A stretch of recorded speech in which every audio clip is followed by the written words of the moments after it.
আসসালামু আলাইকুম। এখানে এটা বলার কিছু নাই যে আপনারা কেমন আছেন। কারণ বর্তমানে যে পরিস্থিতি ঘটতেছে এতে করে আসলে কারোরই ভালো থাকার কথা না।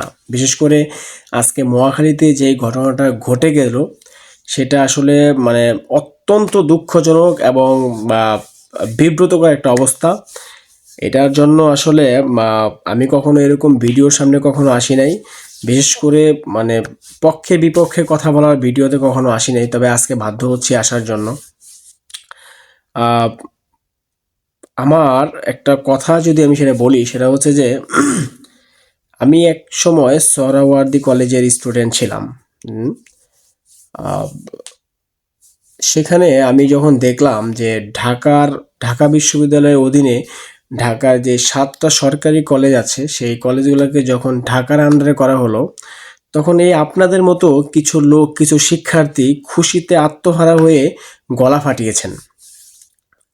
তো এখন কোনো প্রবলেম ফেস করে অথবা আপনাদের যে দাবিগুলো আছে, তিতুমির বিশ্ববিদ্যালয়কে একটি স্বতন্ত্র বিশ্ববিদ্যালয় ঘোষণা করা এবং ঢাকা বিশ্ববিদ্যালয় থেকে আলাদা করা, এই যে দাবিগুলো করতেছেন আপনারা, ডাজেন্ট ম্যাটার, কোনো সমস্যা নেই, আপনারা দাবি করতে পারেন।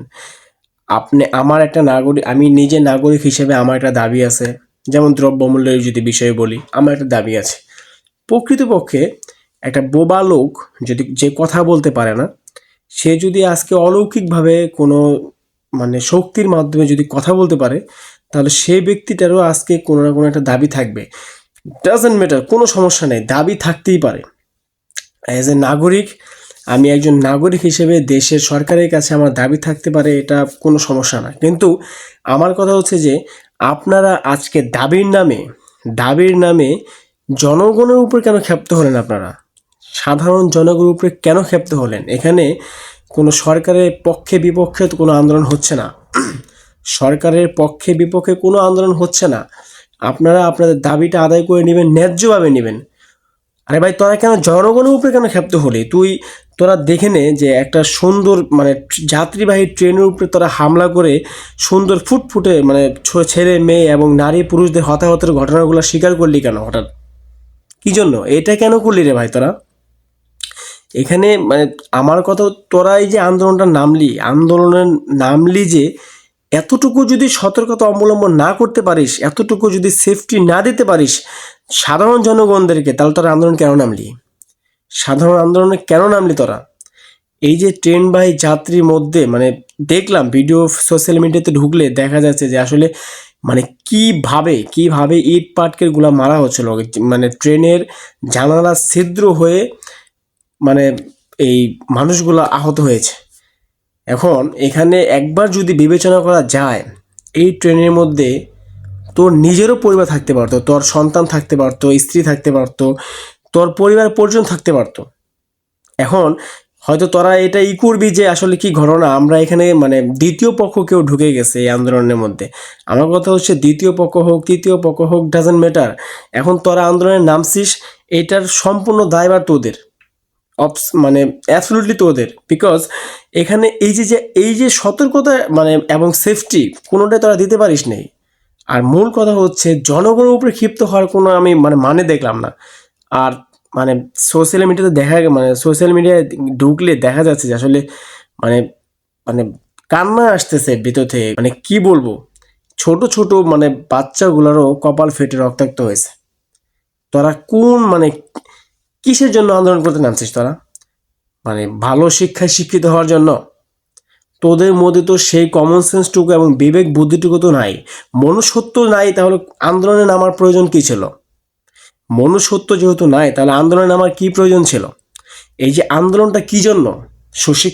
সুশিক্ষিত হওয়ার জন্য? শুধু লেখাপড়া করলেই মানুষ হওয়া যায়?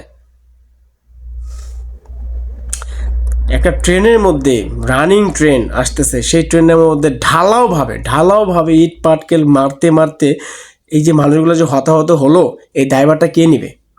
এই দায়ভারটা কে নেবে? ফাইজলামি করতে ওখানে আন্দোলন করতে গেছিস তোরা? যত সব বিবেকহীন মানুষজন কোথাকার। আসলে এই যে আজকে যে ঘটনাটা, সরকারের কাছে জোরালোভাবে দাবি থাকবে এই বিষয়টার সাথে যারা সম্পৃক্ত হয়েছে তাদের প্রত্যেককে আইনের আওতার মাধ্যমে যথাযথভাবে সুষ্ঠু বিচার করা উচিত। এরা আসলে মানুষ খেকো হয়ে গেছে। তা না হলে এই যারা ছিল, যারা আহত হতাহত হয়েছে, প্রত্যেকে সাধারণ জনগণ। এখানে তাদের উপরে ক্ষিপ্ত হওয়ার কিচ্ছু ছিল না। তোর দাবি আছে, তুই সরকারের কাছে দাবি করে ন্যায্যভাবে তোর দাবি আদায় করে নিয়ে নে, ন্যায্যভাবে তোর দাবি আদায় করে নে। তুই জনগণের উপরে কেন ক্ষিপ্ত হলি? এখানে কোনো প্রশাসন না, সরকার না, মন্ত্রণালয় না, তুই ডাইরেক্ট যাত্রীবাহী যে ট্রেন সেটার মধ্যে সব সাধারণ জনগণ, তাদের উপরে ক্ষিপ্ত হওয়ার মানে কোনো কিচ্ছু নাই। নির্বিচারে এই একটা সুন্দর তদন্তের মাধ্যমে এই সমস্ত বিবেকহীন, মনুষ্যত্বহীন শিক্ষার্থী বলা যাবে না, অমানুষের দৃষ্টান্তমূলক শাস্তির জন্য দাবি জানাচ্ছি।